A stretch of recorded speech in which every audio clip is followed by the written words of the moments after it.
welcome to another Bova News webinar. I'm Mike Opperman and I'll be your host today. Today we're going to focus on feeding the high-producing cow. Milk production per cow has continued to increase as dairy producers continue to fine-tune management to help cows reach their increasing genetic potential. Cows today are genetically more prepared than ever to produce high volumes of milk, but it's important to maintain their health and longevity so that production can be sustained over several lactations. Our panelists today will focus on how we can feed that high-producing cow and help keep her in the herd longer.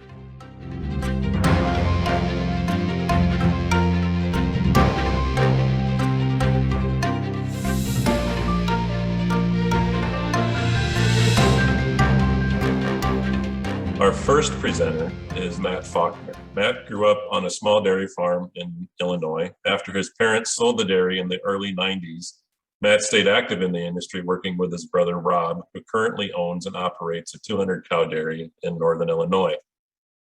Matt double majored in animal science and ag business at Illinois State, and then received his master's in ruminant nutrition at Illinois State as well. He received his PhD in dairy nutrition from The Ohio State University under Dr. Bill Weiss. Matt works for Purina Animal Health as a dairy technical specialist, where he does direct farm nutrition and technical support with other sales staff on the Purina Animal Nutrition team. Welcome, Matt. Thank you very much, Mike. So today, I'm going to be focusing more on the fresh cow, maximizing fresh cow nutrition and peak milk with those fresh cows. And the first thing is I definitely want to agree with what Joel had said there, where it's extremely important to look at this from the inside out when you're talking about rumen health and function of the rumen to make healthy cows that can produce large quantities of milk. Healthy cows are key. The one thing to remember is in the transition nutrition, so 3 weeks prior to calving, 3 weeks post-calving, there's many relationships among the health events. A cow that has milk fever is 5 times more likely to have retained placenta or RPs.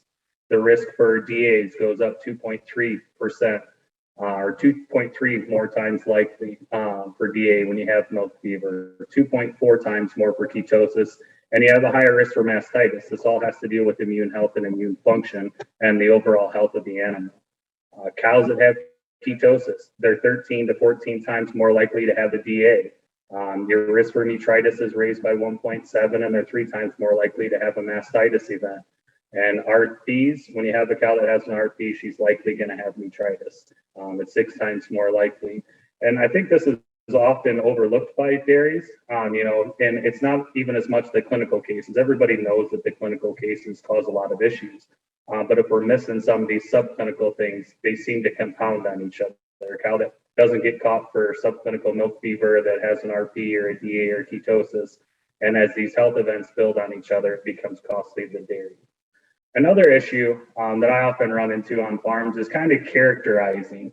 So when we talk about milk fever, there's a lot of different ways that nutritionists can balance, and I don't think that there is a right way. It's whatever works for that dairy in that situation. So when I talk about milk fever, we're talking there's high calcium diets, there's low calcium diets, there's DCAD diets that feed high calcium or low calcium, and then there's also new diets that are calcium binding to really drive that calcium down. Again, I've done high calcium, I've done low calcium, I've done DCAD, high and low calcium, and the calcium binding things, and it's all whatever works for that dairy at that time with the feedstuffs that are available. However, when you are having issues, characterizing what these issues are is very, very important. So in terms of milk fever, how soon after calving did the milk fever occur? Did this occur, 5 days after calving or 1 to 3 days after calving? And the reason that's extremely important to characterize and even keep track of, if it happens immediately after calving, this is likely a pre-fresh issue. Whatever the issue is, they didn't mobilize enough calcium to support lactation. Did it happen 5 days after? Is it an intake issue or a low calcium issue in the post-fresh diet? Also, did they respond to calcium as a treatment? If they did go down with milk fever, they had subclinical. If they did respond, they got up and they responded fairly immediate, you can likely assess that it's a calcium issue. However, it could be, if they didn't respond to calcium, there could be other issues. Other issues could include magnesium deficiency. This is often looks like a milk fever response. The cow is almost overly alert though if they're low on magnesium, but when they go to stand up, they just sit there and shake and they can't. There's also phosphorus milk fevers. That's a little less understood. And treatment of these manages too. Like everybody wants to talk, well, I gave a bottle of CMPK, that should cover magnesium and phosphorus, and it really doesn't. There's just not enough active phosphorus or magnesium for absorption in the correct form to support those. So ketosis, again, how soon after calving? Your typical ketosis happens 10 to 21 days in milk, and this is a post-fresh nutrition issue. Either there's something that's limiting the cow's intake, or there's just not enough energy to support the milk production. However, type 2 ketosis, that's more of a buildup of fat in the liver, and this becomes they had excessive energy intake either prepartum or in the far off dry period. Essentially, you have fat cows that are mobilizing a lot of body condition, and it's plugging up the liver. And so it really depends, like, how do you tackle those? If it's type 1, I tackle that with energy or trying to drive dry matter intake or a combination of the two. If it's type 2, this is something that you need to go back and you need to look at your late lactation cows, also your far off dry cows. And really important, if you do have some heavy far off dry cows, the worst thing you can do is have them lose body condition during the dry period, because you're already starting to start that response and start putting pressure on the liver. DAs, again, how soon after calving? Under 5 days in milk is likely a pre-fresh issue. Maybe it's not enough fiber, maybe the intake dips get too low, and I'll get into that here in a little bit. If it's post 5 days in milk, this is likely a post-fresh issue. Either not enough effective forage in the diet, or again, maybe not enough energy, and you're starting to compound the ketosis into the DA issues. When we're troubleshooting retained placenta or RPs, I usually look at calcium in the pre-fresh diet. A lot of times that calcium works in synergy with the RPs. Is there enough antioxidants? Are the concentrations high enough of selenium, vitamin A, vitamin E? Now, selenium is regulated by the FDA at 0.3 supplemental. But we also have to account for the fact that these cows are going to have a dive in intake. So are they truly getting enough of these antioxidants, or is it just an energy issue? Again, the dip around pre-calving and or the concentration in the ration. So you've heard me mention dry matter intake a few times here, and this is the most important thing. I can remember Dr. Walker when I was, in just my first nutrition class and getting my bachelor's degree. Cows eat for 3 reasons. They eat for competition, they eat until they get gut fill, or they eat for kinesthetic blood glucose levels. And if you meet either one of those 3 prior to meeting what the actual cow needs, you are limiting their ability for production. Another thing to keep in mind through this whole presentation, if you're limiting the energy of the diet of a cow because you're reaching gut fill or you just don't have enough of it, it's biologically the cow is going to go for survival number 1, and then probably production number 2, and then survival of the fetus number 3. So if you're missing anything on the dry matter intake, the energy density, the crude protein of these rations for any given reason, you're limiting your production and the ability to get those cows bred. And part of that is there's a lot of interrelationship between starch, neutral detergent fiber, NDF, but more specifically forage NDF in these diets, and also the protein concentrations, which we'll kind of review as we go here. So I took quite a few herds that I worked with that I really trust their dry matter intake. And I plotted this over about 20 days, 30 days prior to calving and 20 days after calving. And just put a really nice chart. Like most of your pre-fresh diets are going to eat somewhere, they're balanced for 28 to 34 pounds of dry matter intake. And cows that are about 30 days from calving, they're going to be right in that, at least the ones that I work with are right in that 32 pounds of dry matter intake. But this never ceases to amaze me. Around 7 to 10 days prior to calving, you start seeing this large dip in the dry matter intake. And, biologically, I guess this makes sense. The cows are, cortisol levels are going up and everything like that. They're stressed, they're resting a little bit more.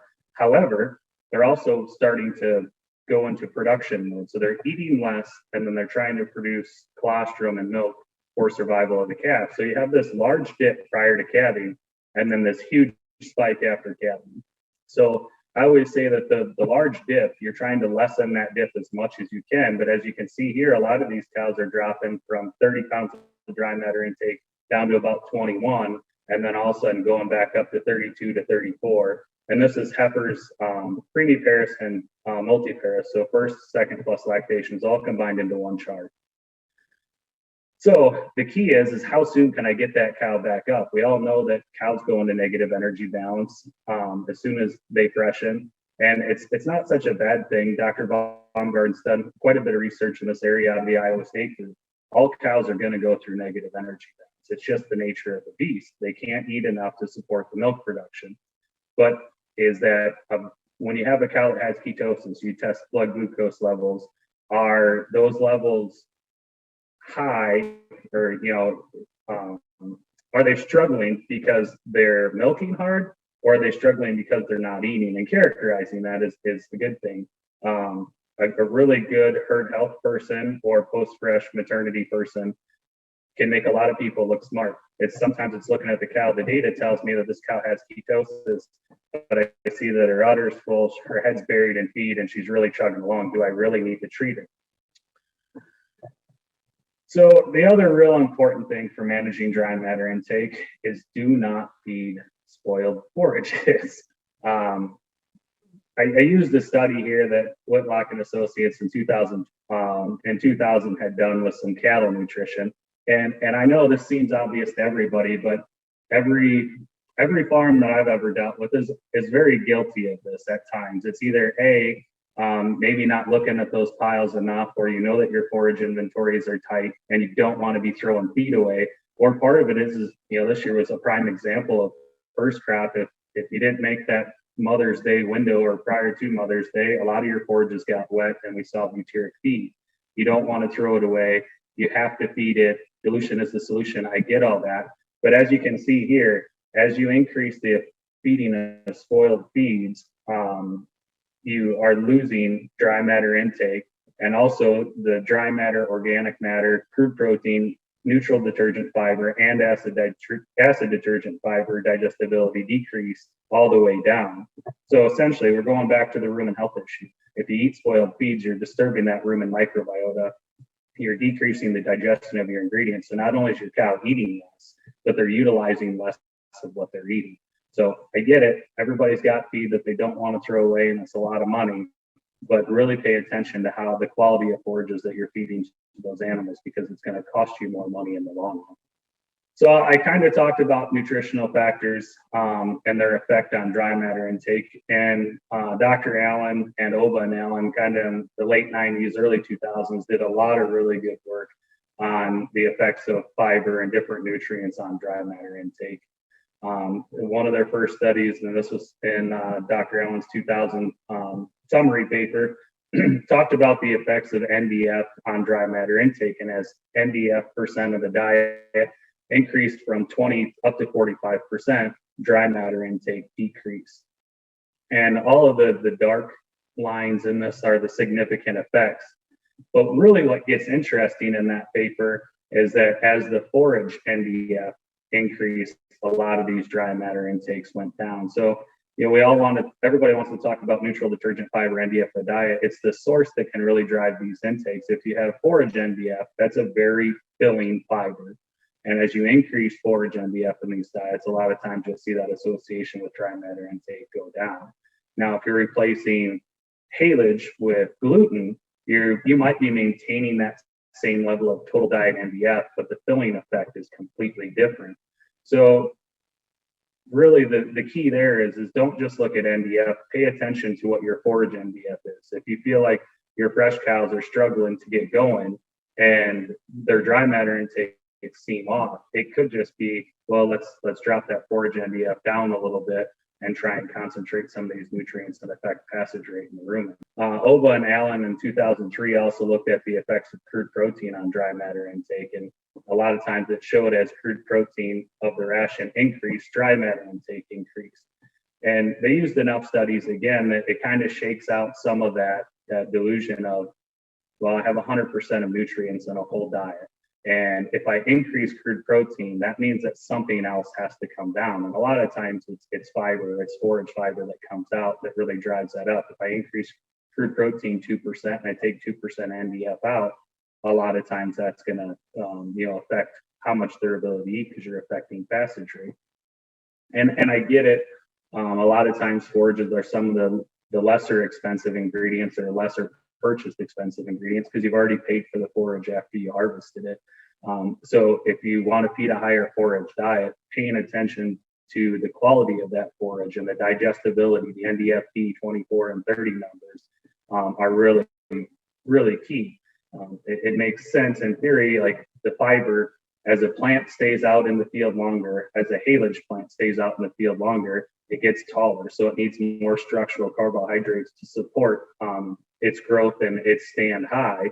So that means it's putting more tree bark like fibers or non-digestible fibers into the plant. The lower it is, the less NDF you might have in the ration, but the better the digestibility is. And again, here this is from Oba and Allen in 2003, the effect of the type of fermentable starch that you're using. So they had two different experimental diets here. They had a high starch at 31% starch, and they had a low starch at 21% starch. And when they increased the starch, they drove down the forage neutral detergent fiber. So as you can see, as they decreased forage NDF, the intakes went up regardless of using dry corn or high moisture corn. High moisture corn being the more hot digestible corn in the ration. But the difference here is, like, if you have high moisture corn, is it the best spot to be feeding it to your fresh cows? The dry corn is a little bit less aggressive on rumen, and that rumen health is going through a lot of different changes at that time. Maybe dry corn could be better. The dry corn stimulated about 1.5 pounds more dry matter intake than the high moisture corn did. So I always like to use high moisture corn. I feel like you can get a very good milk response from it when it's done at the correct moisture with the correct grind and everything like that. But is it the best place to use it in your fresh cows? Or maybe you need to do a blend. And some of that might be, okay, well, I have to buy dry corn then. But if you can get another pound or two of dry matter intake, have a healthier cow, have a healthier rumen, and get a higher peak milk, sometimes the juice is worth the squeeze. A more recent study, kind of focusing on the crude protein aspect of things, and something that I was introduced to on farm actually, came out of Ohio State lab, where Debbie and Dr. Weiss worked on this in 2020. I think everything's been published now, and this is actually directly from Alex's thesis work, or dissertation work, where they looked at supplying more metabolizable protein with a balanced amino acid profile and its effect on first and second lactation animals. A few interesting things. The high points here were that the higher metabolizable protein which means you're just going to feed a little bit more lysine and methionine rather than just driving up the crude protein through RDP, rumen degradable protein. So the key factor is that by feeding the higher metabolizable protein, they did increase dry matter intake in both first and second lactation animals. But there was different effects. So if you look at the treatments here, you have the DMP, which is just your pretty standard high cal crude protein based ration with amino acids. Where you have the AMP diet, which is the gray circle, they increased the crude protein in this ration by using heat treated soybean meal. So trying to drive RUP up a little bit with just the normal source. And then they did a blend where they increased the metabolizable protein, so lysine and methionine, and also increased the heat treated. And then they took that blend off of some of the Michigan State work there, and they decreased the forage NDF of the ration to try and drive those intakes up. So the key here is everybody can talk about a perfectly balanced ration. We can say that you need to be at 16.5% crude protein and 28% starch and blah blah blah blah blah. But when you're talking about the requirements of the animal, it's still based on grams per day. So we all talk in percents because it's easy, it's relatable, and everybody understands it. But when we truly talk about the lactation need, the energy needs, the needs for the fetus, these are all supplied to those things in grams per day. So I guess what I'm getting at is you can have one herd that's balanced at 16.5% and their dry matter intake is 56, and you can have the next herd that's balanced at 16.5% crude protein, but their dry matter intake is 60. That means that 60 pounds is still eating more crude protein and has more nutrients for utilization. Now, whether they effectively use them or not, or it's an effective passage rate is different. But the key here is no herd is the same, and you need to think about that when you're looking at these. But in terms of the effect on dry matter intake, the 2-year-olds that had the blend with minus the forage NDF actually had dry matter, the highest dry matter intakes, where when you get into the second plus lactations, as they decrease the forage NDF in those rations, the intakes were actually lower than the higher forage NDF blend. So the blend of NP, higher NP, increased dry matter intake, but there might be a higher forage NDF need for a 2+ lactation cow. And again, if we're talking about rumen health and building out backwards, this makes sense. A better rumen mat, more utilization, and a higher intake for the 2+ lactation cows than first lactation cows. And then they actually followed these cows out for about 13 weeks, so kind of through post milk. And this is the same treatments and everything. And we look at the second plus lactation animals, and the blend had a very good effect on the energy corrected milk. 2+ lactations with the blend and the extra NDF in there responded the best in energy corrected milk. Where when you had the 2-year-olds, it was kind of very similar in energy corrected milk with the higher NP. And really what that's saying is the animals that are probably a little bit smaller in stature and they are limited more by gut fill, utilized the extra nutrients that they were intaking probably for growth rather than just putting that into milk. So it also tells you that the second or 2+ lactation cows might have more of a requirement for forage NDF, which I had stated previously. To kind of wrap everything up here, the first and foremost things are healthy rumen and healthy cows are key. And don't forget that these disease instances are interrelated. When you can understand when and what is the root of the problem, that is essential for troubleshooting for both yourself, your nutritionist, and your vet, and anybody else that you're associating on those dairies. Dry matter is very key. I agree with all the efficiency, but you can hide or overcome many issues when you know what dry matter intake is and you can control it and manipulate it. And that efficiency is also dry matter intake with your production, and you often see higher production with dry matter intake. Again, I talked a little bit about passage rates, and that becomes the key in driving your efficiency. There are nutritional factors that impact performance and success. There's a lot of data out there that says it, but these are farm and situation independent. Just because it works on one farm doesn't mean it's going to work on the next. And you really need to think about this because every farm is different. The environment is different. Forage quality is different, and the available ingredients are different. So there's not one ration or one nutrient concentration that can feed all cows, but you need to think about those nutrient concentrations, how they're interrelated, and how they're affected on your farm. And with that, I will turn things back over to Mike.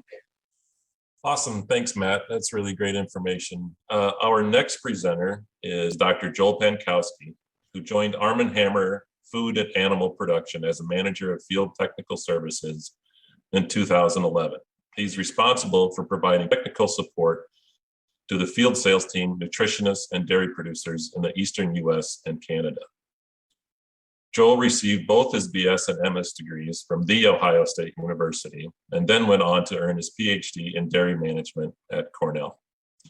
His areas of expertise are reproductive management and health, quantitative dairy herd data analysis, and transition cow management and nutrition. His 20-plus career has included a variety of technical and leadership roles with Monsanto Dairy Business, CPG Nutrients, Agway, Land O'Lakes Purina Feed, and Alpharma Animal Health. Welcome, Joel. Thanks, Mike. Appreciate the opportunity. We're going to begin the conversation today talking specifically in the next few minutes about how we can do our best on farm to maximize rumen efficiency and hopefully make your herd a little bit more resilient. The situation that we're faced with as nutritionists working with producers is to really be in pursuit of improved feed efficiency at all times, and we've been after this goal for many years. The key is to continually optimize amount of milk produced for each pound of feed has been a goal that many dairies have really spent a lot of time on, especially recently with ever fluctuating feed costs. But as you're going to hear during this session, there's a lot of factors across the dairy that'll impact that feed efficiency. We kind of addressed that in a previous Bova News webinar.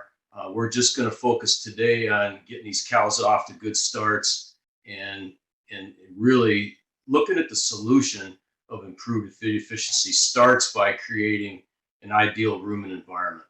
So I'm going to specifically talk about things we can do to help with the rumen environment, because even the best balanced ration can be suited for proper nutrients and hopefully the ideal rumen environment using specific feed ingredients to get us there.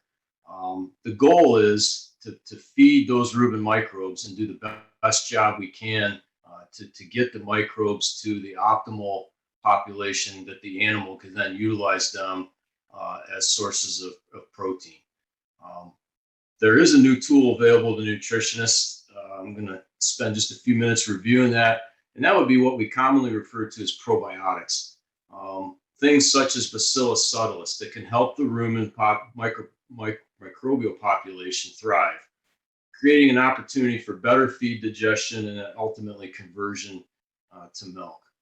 So how do these bacillus work? Well, essentially the research would show that the use of Bacillus subtilis in our lactating diets would help to reduce or show reduction in disease risk by a direct inhibition of microbial pathogens, such as, but not limited to, Clostridia perfringens, E. coli, and in some cases, strains of Salmonella. If we can get a reduction in disease risks by indirect inhibition with these pathogens, we tend to see the inhibition of these bacteria communication modes, and we get changes in the microbiota that result in enhancement of both the fiber degraders to help improve digestibility, but then also the stimulation of the immune system to help control inflammatory processes and enhance barrier function in the gut. So at Arm & Hammer, we've spent some time over the past 5 years really focusing on what we're calling microbial terroir. It's a term that describes the microbial makeup of your rumen environment, basically encompassing the entire environment of the dairy, the herd, soil, the weather. It's a term that's used very commonly, for instance, in the winemaking industry to describe the differences, impact of regional differences of different wines, white versus red, different levels of sugar, different levels of tannins. We can do that. We can use this type of terminology and process to also describe the ruminal bacterial makeup on your dairy. So by characterizing that unique terroir, which is necessary, we would assess your feed, your forage, your manure to look at what your unique challenges are. Once that's done, typically the nutritionist then sits down and determines the targeted microbial solution that you'll need to combat those pathogens that typically would slow down productivity. And basically, you're looking at the opportunity to use proprietary strains of Bacillus that have been shown to help shift this microbial biodiversity on your specific operation. So as an example, a dairy in California would have an entirely different deck of cards to deal with than, for instance, one here in Central New York where I live. So you might ask, what kind of research has been done on this type of tool? Well, recently 2 studies have been shown to improve rumen efficiency in dairy cows, specifically with Arm & Hammer's branded branded and proprietary blend of Bacillus subtilis. Brand name would be Certilis. First would be in any product development, we typically start in a lab. We have a pretty extensive lab in Waukesha, Wisconsin. And we did some in vitro work where we looked at rumen fluid and exposed that rumen fluid to these Bacillus subtilis strains. And what we found in the lab was that we could actually get better populations of fiber digesting bacteria when exposed to these Bacillus strains. So that was encouraging, but we needed to do it in a cow. So the first study was a small pilot study at Oklahoma State University. We went to the folks at Oklahoma State that did a controlled experiment. Basically, we're able to have treated cows with Certilis versus untreated cows. And what they found was the cows resulted in better performance. So for instance, more energy corrected milk and more fat corrected milk across lactations. There were also less off-feed events, and the cows tended to eat less but milk more with no difference in body weight. So there was an efficiency factor there that was documented pretty well.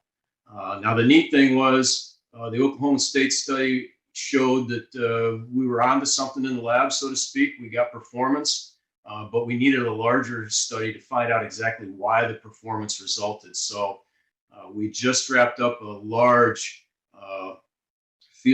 controlled field trial in New York. Had a dairy that was willing to work with us. They do FDA approved work in the pharmaceutical industry, so extremely well controlled for a commercial site. And the results there also showed higher energy corrected milk with no change in fat percent. Cows had higher peaks and they maintained high production throughout lactation. And so this improved efficiency had an impact on economics at the dairy. They showed better margins, and they had more milk being produced at essentially the same level of intake consumed. So if we take a look at in more detail, I'm not going to read through all these numbers, but just to highlight a few things, statistically significant things that would probably be generalizable to your dairy.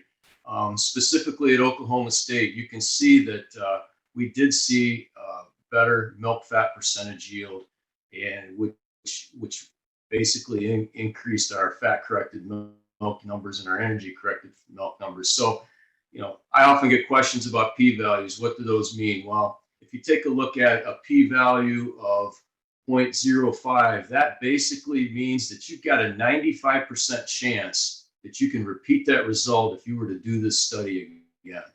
So those are pretty decent odds. And in a well-controlled study, typically to get something like this published in a journal, we've submitted this for journal publication, to make a statement that the intervention actually had a result on farm, we would need something in that 95 to 99% probability. And again, you can see here, based on both our feed intakes and our number of feed events, the cows that were treated with Certilis showed lower intake with better production, and they also showed a fewer number of feed events, both the first 4 weeks into the trial and then also in the last 4 weeks of the trial. And that resulted in almost a 17% increase in feed efficiency. So why did that feed efficiency and that productivity happen when those animals were supplemented with the Bacillus subtilis strains from Arm & Hammer? Well, we thought we had an idea as to why that would happen, but again, to be able to say it and prove it, you got to show it in cows. And so we just finished conducting a very large study, multiparous Holsteins, almost just over 2,300 cows. Did this in conjunction with Dairy Health Management Services. They're a firm of veterinarians and nutritionists that specifically work with dairies that are well managed with low variation to do large type field trials, again, in the pharmaceutical industry for FDA purposes, FDA approval purposes. So we're pretty comfortable working with these folks. Almost 1,200 Certilis cows, almost 1,200 control cows, and we fed these cows for 18 weeks to see what we would what we would find.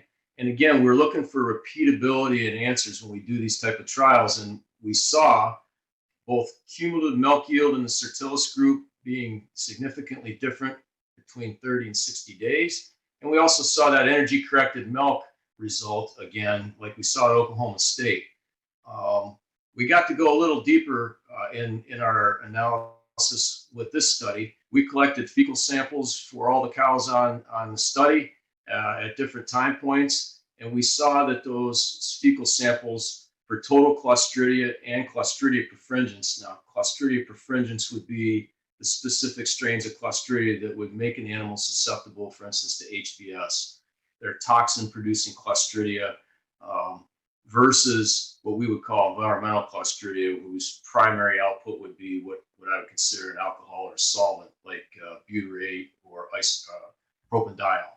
So again, lower numbers of Clostridia and Clostridia perfringens in the Certillus treated group. We also looked at immune function. Could this be one of the reasons we saw performance results? And it showed in this particular data set that yes, we did get an immune function response. So two variables that are pretty common in the published literature to characterize immune function, specifically blood haptoglobin and blood LBP, showed significantly lower numbers for the cows that received the Certillus treatment. So that shows that, you know, we were able to get an immune function advantage. Why does that matter? Well, if you look at the pool of energy available to a cow, if she's diverting less energy to fighting disease and disorder, she has then an energy sparing effect to devote that towards productivity. And then lastly, we looked at rumen fluid samples to see if what we saw in a lab in Waukesha, Wisconsin, could be shown in the field. And what we did find is a very specific group of Fibrobacter bacteria that are very important to ruminants. This is what we call group 4, showed a significantly higher level in the animals that were treated with Certillus. So why is this group 4 important? Well, if you look at rumen fluid from ruminants across the board, for instance, American buffalo, deer in the wild, even elk in the wild, and you characterize their fiber digesting populations, this group 4 tends to be really high in what we call the wild ruminants. So for instance, American buffalo and deer would have a much higher concentration of these Fibrobacter than a domesticated dairy cow.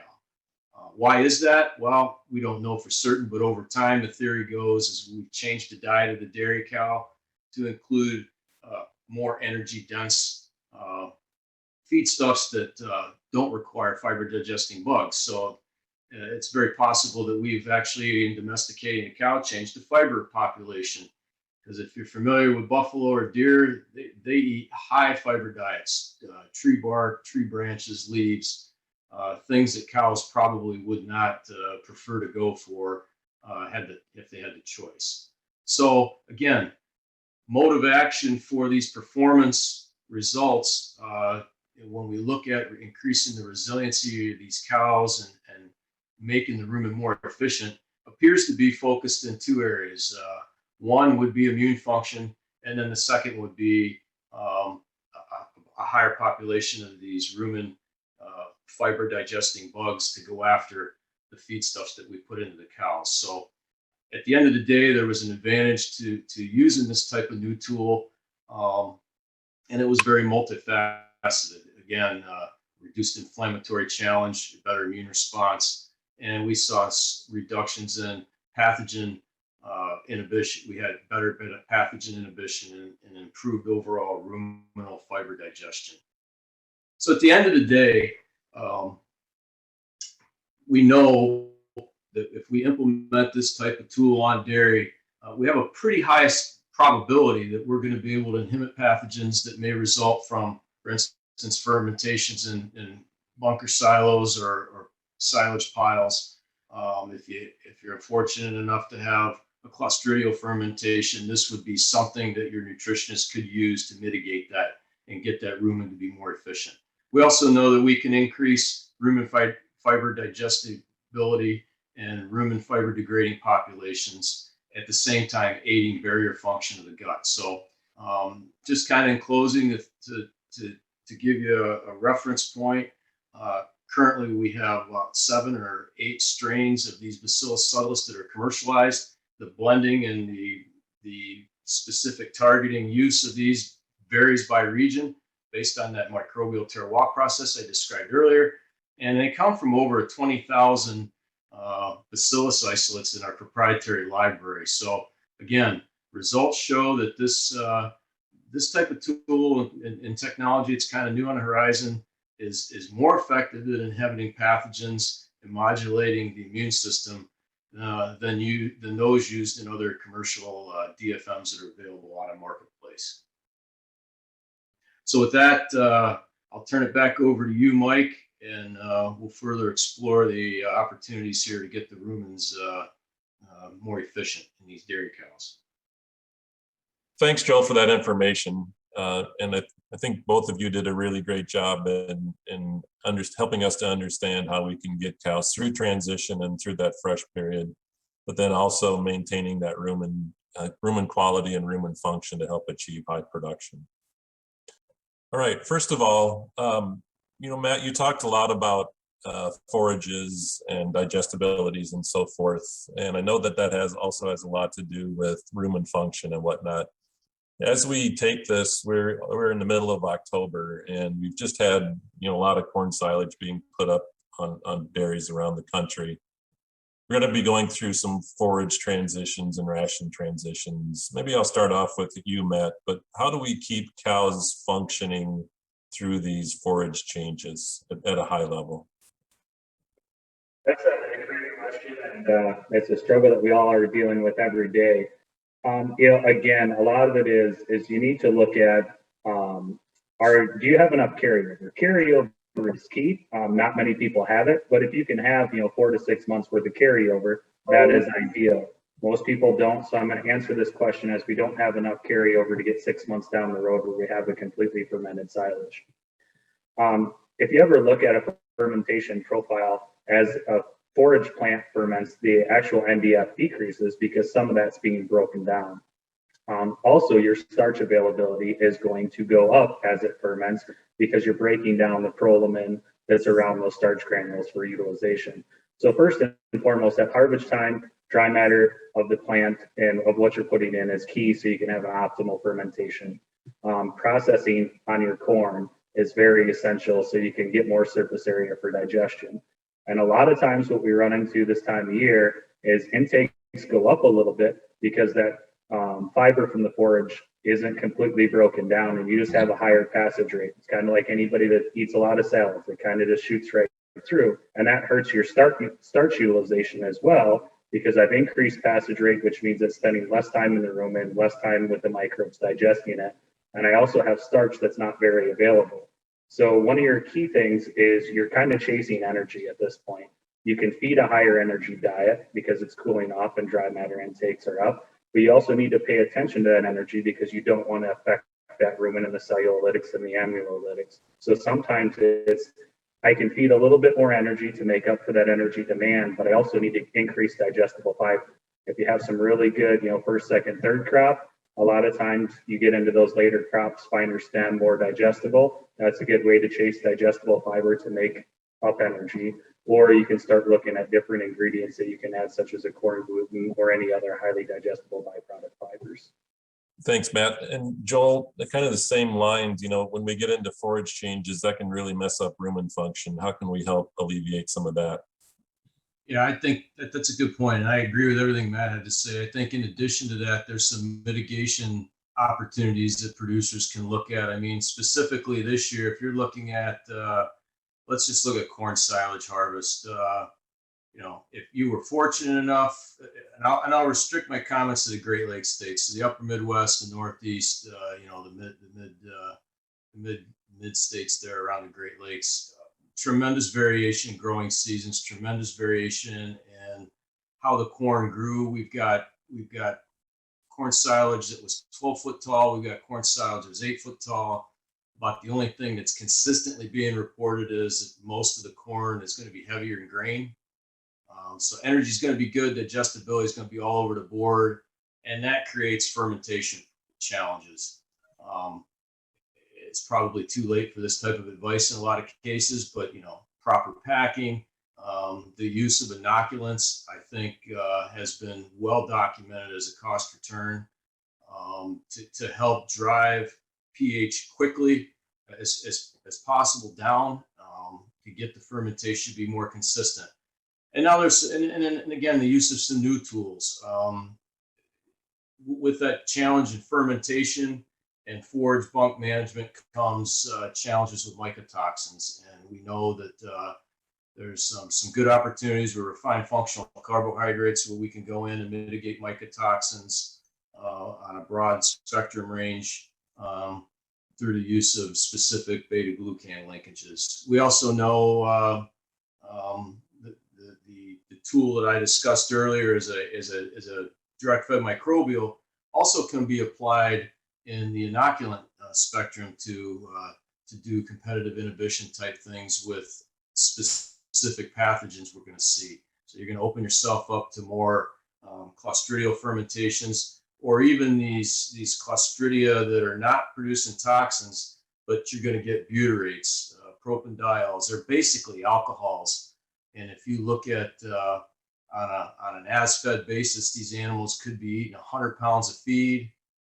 Well over half of it could be corn silage on an as-fed basis. And if 2% of it is an alcohol, that will alter the rumen flora pretty dramatically. So I think at this point, we're looking at mitigation opportunities as we feed out this stuff and knowing what you got.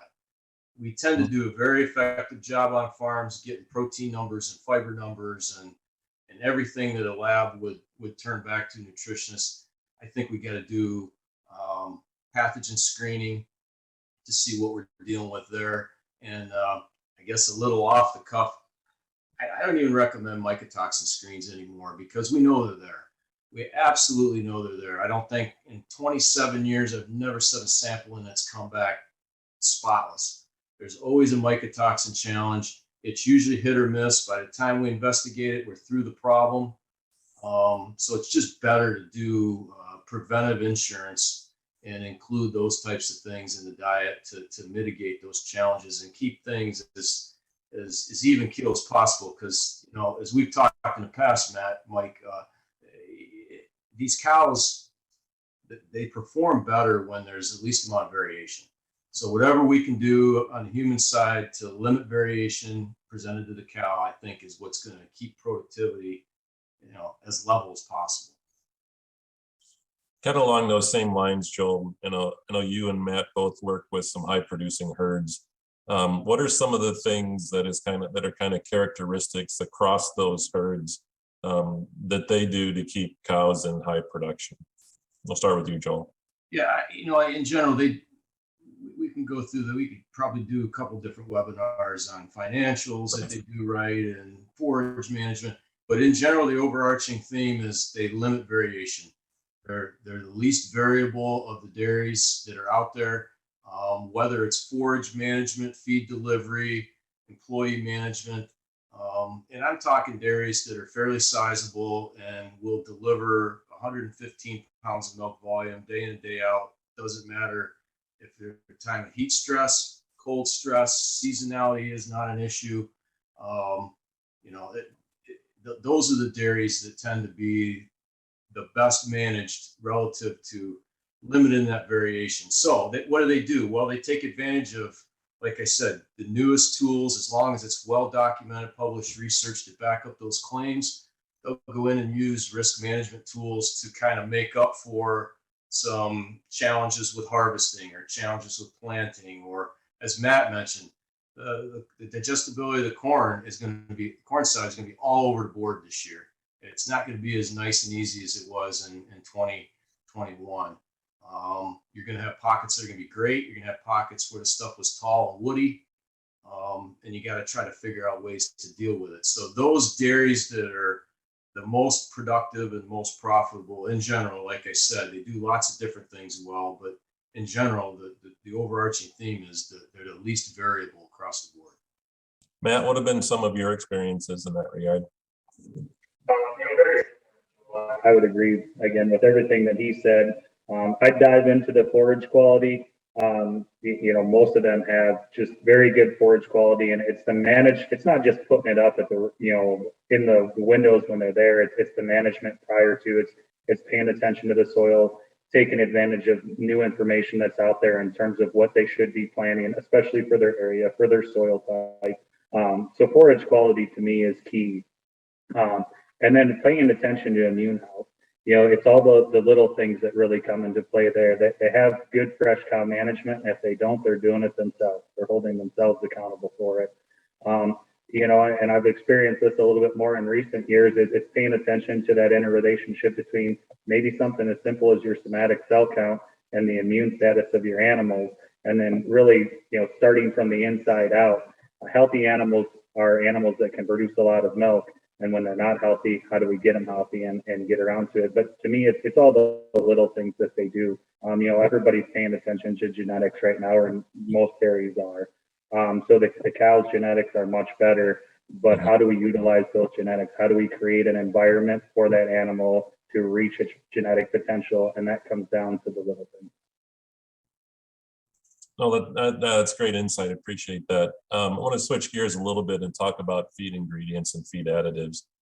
We're just coming off a World Dairy Expo, and I think, if you walk around the trade show and look at all of the claims that companies have in terms of increasing milk production, you can probably increase milk production in your herd by 20 or 30 pounds just by adding all those claims up. How do producers, in your mind, and we'll start with you, Matt, how do producers kind of sift through all that information and know what's real or what's not, so that they can make the right decisions? So a lot of it is paying attention to what you currently have on your farm and what you're dealing with. And Joel talked a little bit about that, just understanding what you have and what you're, the cards that you're dealt and how do you get around that. So, it's really easy. I'll start with that. Let's identify some issues on the farm, identify products that are well-researched, well-established, and then see how they work. And it's not just, let's try this and stop. Let's start off with, okay, this has good data. It's supported that it should help the issues that we're seeing. And this becomes a group effort because I'm not a vet, and I need to lean on the vet and their diagnostic capabilities to work with me to identify what the problems are. Is it a feed problem? Is it an environment problem? Also, they have a wealth of knowledge and a wealth of resources as well. What have you seen on different dairies when you've encountered these issues? Let's identify the problem, identify a set of solutions. Now it comes down to the financials of it. And how do we assess it? When you're talking immune function things, that becomes a little bit different. It's really hard to put a monetary value on immune function, especially immediately. But it's identifying key areas or key things that you think you need to target and the effectiveness of that product. And then part of this becomes, if I'm going to put a product in, let's just say I'm putting a fiber digestion product in, and I think it's just solely because I have low digestibility in my fiber sources. I want to look at, is this a measurable return? Part of this comes down to the farm management. Do they have good dry matter intake data? Do they have good milk data? If you're just going off a once a month test, when the milk tester shows up, that's not really good milk data. You have daily milk data. Do you know how many cows that you're milking, how many pounds you ship? And if I'm going to invest in something like that, I'm looking for a 3-to-1 return on something that I can actually measure. The product costs 5 cents. Can I get an extra pound of milk when milk that's $15, $16 a hundredweight and get that 15 to 16 cent return? And you put it in, and if you get that response, great. It also comes down to how long do you leave it in for? Sometimes you have to pull something out and see, okay, did my problem go away? A lot of times what Joel had said there is, by the time we identify a problem, we're already through it. So sometimes it's, let's put it in, and then you have to be courageous enough, I would say, to take it out and see if you still need to spend that extra money. Oh, that's great insight, Matt. I appreciate that. Joel, what are your thoughts on it? I would echo a lot of what Matt had to say. Specifically, the whole idea of looking at a lot of these feed ingredients that come with specific claims of efficacy. Do not, as a producer, be afraid to say, show me your data. And if it says data on file or internal, be a little skeptical. As an example, not to hold Arm and Hammer at a higher standard, but we don't. I mean, my guys in the field, my sales reps are not making claims on anything that we offer as a solution unless it's got a peer-reviewed research background that we can be confident that we're going to see that repeatability across all dairies, across all parts of the country, even internationally. So, I mean, that's kind of the way we go about it. Not to say it's right or wrong, but it eliminates a lot of the noise, because you're right. I mean, there's a lot of noise out there.